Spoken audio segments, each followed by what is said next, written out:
సంతోషం.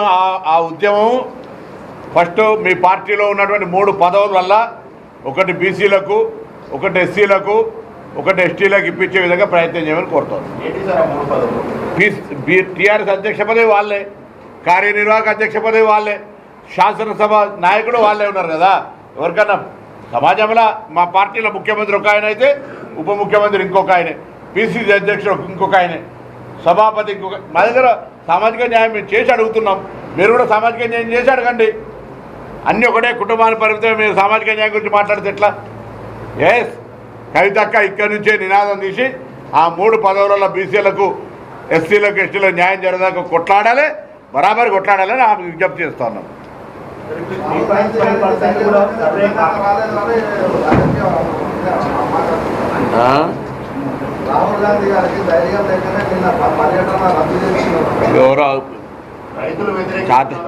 అరే ఎవడో కోరికిస్కా ఏది పడితే అది మాట్లాడితే ఎట్లన్నాయా?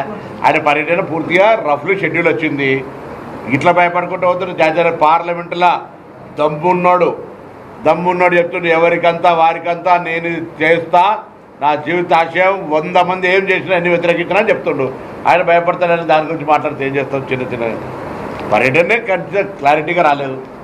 వాడే విద్యార్థులతోటి కాజీపేట నుంచి చెన్నై దాకా ప్రయాణం చేయాలని కొంత విద్యార్థులకు సంబంధించిన అంశం ఉండే. దానికి భయపడ్డు రకరకాల ఊరికే నిన్న చూస్తారు కదా, నేను చిన్న ప్రెస్ కాన్ఫరెన్స్ చేసి ఒక ఏదో మాట్లాడితే నన్ను ఎంత. అందుకే రాహుల్ గాంధీ గారి నుంచి పెడితే కింది స్థాయి దాకా కాంగ్రెస్ పార్టీకి సంబంధించిన వాళ్ళు సోషల్ మీడియా ద్వారా దుష్ప్రచారం చేసే ప్రయత్నం చేస్తూనే ఉంటారు.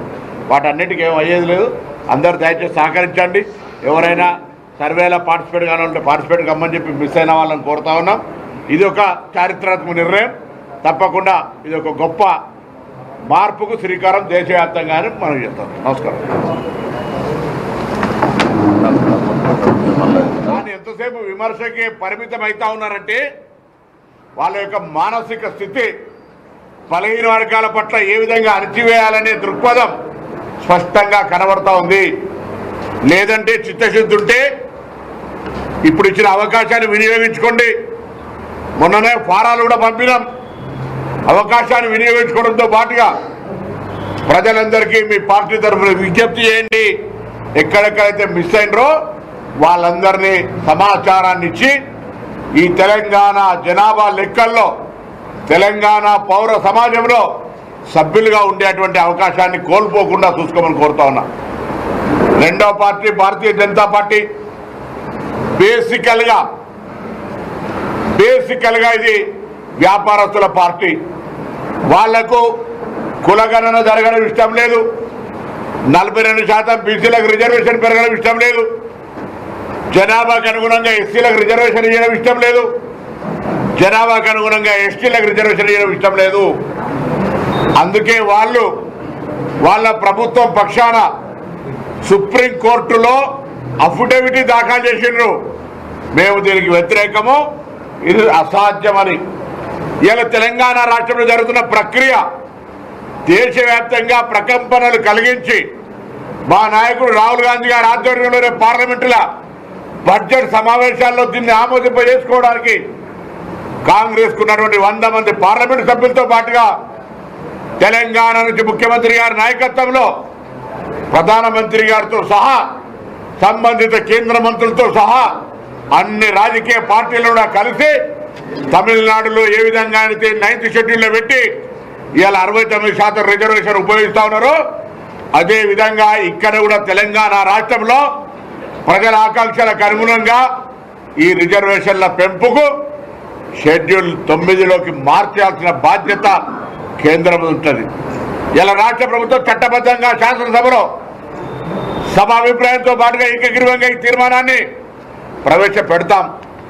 ఇందులో కొంతమంది అంటారు, అయ్యో స్థానిక సంస్థల ఎన్నికల వాయిదా స్థానిక సంస్థల ద్వారా కేంద్రం నుంచి ఏదైతే వాయిదా పడడం వల్ల నిధులు రావో ఆ నిధులను కూడా తెలంగాణ ప్రభుత్వం భరించి గ్రామీణ ప్రాంతాల్లో ఎక్కడ కూడా ప్రజలకు ఇబ్బంది లేకుండా చూడాలని మరో అదనపు నిర్ణయం కూడా తీసుకోవడం జరిగింది.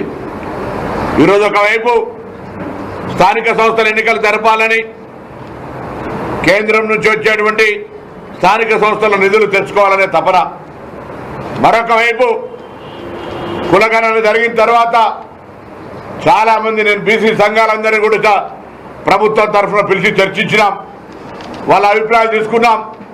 వాళ్ళు స్పష్టంగా ఈ 2-3 అభిప్రాయాలు చెప్పినారు. 2-3 అభిప్రాయాల్లో ఒకటి, మిస్ అయిన వారికి అవకాశం ఇవ్వమన్నారు.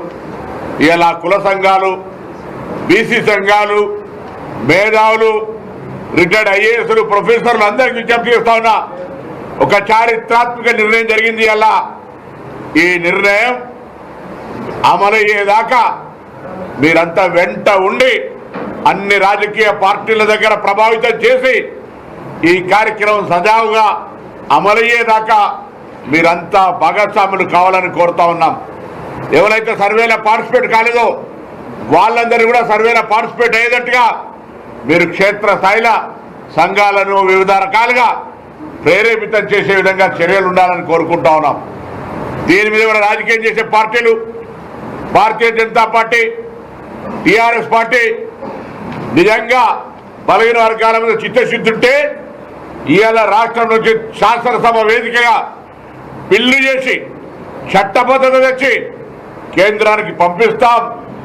మీరు మీ పారదర్శకత నిరూపించుకోండి. ఇచ్చేది 42%, ఇప్పటికే 56% బీసీలు ఉన్నారు, ఇంకా శాతం పెరుగుతారు కావచ్చు. దాన్ని అడ్డుకోవడానికి లెక్కలు తప్పున తడకాని బలహీన వర్గాలను అవమానపరిచే చేయొద్దు. బండి సంజయ్ గారు మీరు కూడా ఇలా ప్రకటన చూసినా చేతనైతే కేంద్రం నుంచి తెలంగాణ రాష్ట్రం చేస్తున్న రోల్ మోడల్గా దేశం మొత్తం మీద ప్రభావం చేసే అవకాశం తీసుకో, లేదా మౌనంగా ఉండి బీసీల ఆగ్రహానికి గురి కాకుండా ఉండమని కోరుతా ఉన్నా. అదేవిధంగా కాంగ్రెస్ ప్రభుత్వం నిన్న ఈ కార్యక్రమం ఇంత పెద్ద నిర్ణయం తీసుకోవడానికి గౌరవనీయులు రాష్ట్ర కాంగ్రెస్ అధ్యక్షులు మహేష్ కుమార్ గౌడ్ గారు, అదేవిధంగా గౌరవ ముఖ్యమంత్రి రేవంత్ రెడ్డి గారు, ఉప ముఖ్యమంత్రి బట్టి విక్రమార్క గారు, sub committee chairman Uttam Reddy గారు, సహచర కేబినెట్ మంత్రులు, సీనియర్ నాయకులు కేశవరావు గారు, వీటన్నిటికీ స్ఫూర్తి ప్రదాతగా రాహుల్ గాంధీ గారు, మా రాష్ట్ర ఇన్ఛార్జ్ దీపాదాస్ గారు అందరూ కూడా కలిసి ఒక గొప్ప చారిత్రాత్మక నిర్ణయం. మేము అనేక సందర్భాల్లో విద్యార్థి సంఘ నాయకులుగా కొట్లాడాం ఇటువంటి డిమాండ్ల కొరకు. ఇవాళ రాష్ట్ర మంత్రిగా ఇటువంటి ఒక పెద్ద చరిత్రలో ఒక సామాజిక మార్పుకు నాంది కలిగేటువంటి నిర్ణయం, ఎవరెంతో వారికంతా అని రాహుల్ గాంధీ గారు చెప్తున్న మాట నిజం కాబోతున్నటువంటి సందర్భం. ప్రజలంతా సహకరించండి. రాజకీయ పార్టీల నాయకులారా వాస్తవాలను ఆలోచించి వాస్తవానికి దగ్గర వచ్చే ప్రయత్నం చేయమని సందర్భంగా కోరుతూ ఇటువంటి ఒక గొప్ప చారిత్రాత్మక నిర్ణయాన్ని మరొకసారి హృదయపూర్వకంగా స్వాగతిస్తూ ఇందుకు సంబంధించినటువంటి ఏ నగర ప్రాంతాల ప్రజలు కొంతమంది సహకరించలేదో వాళ్ళంతా స్వచ్ఛందంగా తెలంగాణ కుల జనాభాలో మీ లెక్క ఉండాలంటే, మీ సమాచారం ఉండాలంటే ఈ యొక్క మిస్ అయిన వాళ్ళందరూ కూడా అందులో భాగస్వాములు కావాలని 16 నుంచి 20 జరిగేటువంటి ఈ ప్రక్రియలో పాల్గొనాలని, తదుపరి శాసనసభలో కేబినెట్, శాసనసభ చట్టము. హిట్ టీవీ యాప్, ఇందులో short news, live news, entertainment shows, movies, digital magazines తో పాటు మీ జిల్లా వార్తలను కూడా ఫ్రీగా చూడొచ్చు. అంతేకాదు కేజీ నుంచి పీజీ వరకు విద్యార్థులకు స్కాలర్షిప్ కూడా అందిస్తున్నాం. ప్రతి వారం 10 మందికి లక్కీ డ్రా ద్వారా ఒక్కొక్కరికి 10,000 రూపాయలు అందిస్తున్నాం. ఇంకెందుకు ఆలస్యం, వెంటనే హిట్ టీవీ యాప్ ని డౌన్లోడ్ చేసుకుని ఫ్రీగా ఎంటర్టైన్మెంట్ పొందండి. Hit TV app. Hit TV app. Please download hit TV app. Hit TV app ని ఫ్రీగా డౌన్లోడ్ చేసుకుని ఎంజాయ్ చేయండి. మీకు నచ్చిన ఎంటర్టైన్మెంట్ కోసం హిట్ టీవీ యాప్ ని ఫ్రీగా డౌన్లోడ్ చేసుకుని ఎంజాయ్ చేయండి. హిట్ టీవీ యాప్ ని డౌన్లోడ్ చేసుకుని ఆస్వాదించండి, ఆశీర్వదించండి. ఇంతమంది సెలబ్రిటీలు హిట్ టీవీ యాప్ ని డౌన్లోడ్ చేసుకోండి అని చెప్తున్నారంటే ఎంత మంచి యాప్ ఆలోచించండి. అమెరికా అమెరికా అమెరికా అమెరికాలో చదవాలనుకునే వాళ్ళకి విశ్వసనీయమైన పేరు మన శౌర్య కన్సల్టెన్సీ. UK లో 1 year masters, UK లో 1 year masters, 2 years work permit up to 5 years visa. Contact Saurya Consultancy. Contact 89851 89851.